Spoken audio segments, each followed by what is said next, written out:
A view of the New York Stock Exchange and Wall Street in New York. Nicole, BengivenoThe, New York Times, Washington. The $1.5 trillion tax bill heading for a vote this week is a big win for corporations overall. But not every business benefits equally, with bigger cuts flowing to financial firms and the real estate industry than to manufacturers or mining companies, a new economic analysis finds. The disparities illustrate the difficulty in tailoring tax cuts for two of the blue-collar industries that Mr. Trump frequently promises to invigorate through economic policy changes. That's in part because both mining and manufacturing companies already benefit from relatively low effective tax rates among Americans' companies. They also show how the tax plan is likely to shower benefits on the industry Mr. Trump built his fortune in, and on the Wall Street firms he railed against and has promised would not benefit from the bill. The findings come from economists at the Penn-Wharton budget model at the University of Pennsylvania, who projected how the final tax bill would change the average effective tax rates of a variety of industries over time. The legislation is expected to be put to a vote in the House as early as Tuesday and in the Senate on Wednesday. It would reduce the corporate tax rate to 21%, from the current top rate of 35%, and make a host of other changes to the way businesses are taxed. Other analysts, particularly Wall Street firms, have begun estimating how specific industries would fare under the tax plan in the years ahead. On Monday, Goldman Sachs researchers said they expect the corporate cut in the tax bill to increase earnings per share by 13% on average for America's largest banks, with Wells Fargo standing to gain the most from the change. The Penn-Wharton economists found that it would reduce the average effective tax rate across industries to 9% next year, down from 21%. Under current law, the cuts would boost some industries far more than others, in part because some sectors, like financial firms, pay higher effective tax rates than others, like manufacturing.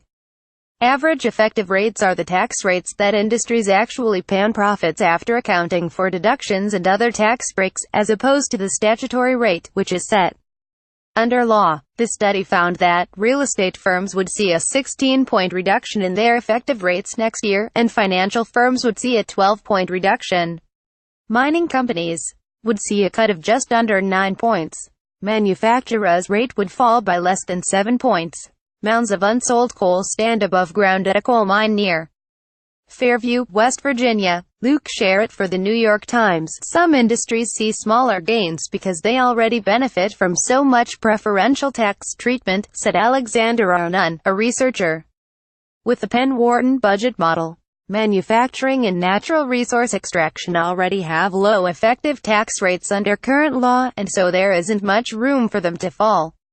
Further, the analysis projects that the bill will save financial firms $250 billion on corporate taxes over the next decade, a 35% cut from what otherwise would have been a $715 billion tax liability.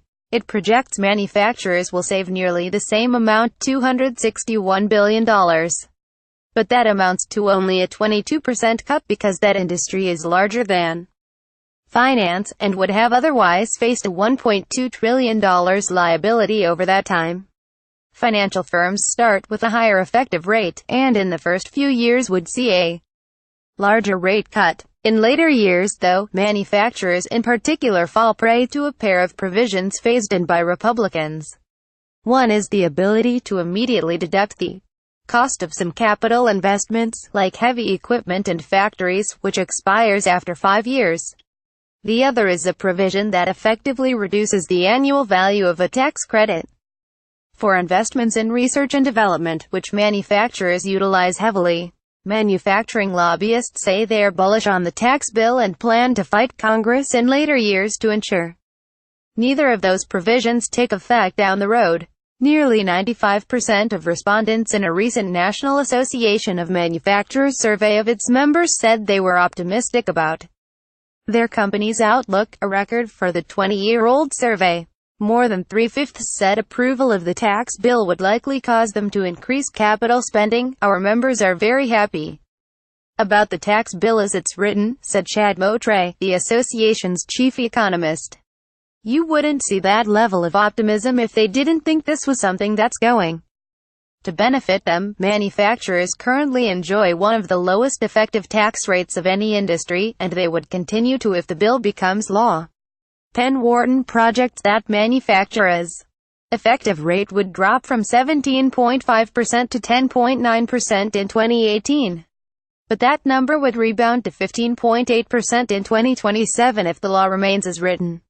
No other major industry would see its rate savings shrink so drastically. But, under the legislation, every industry would see its gains erode over time.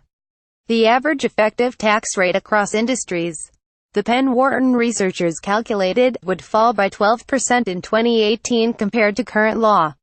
By 2027, that cut would shrink to less than 5%.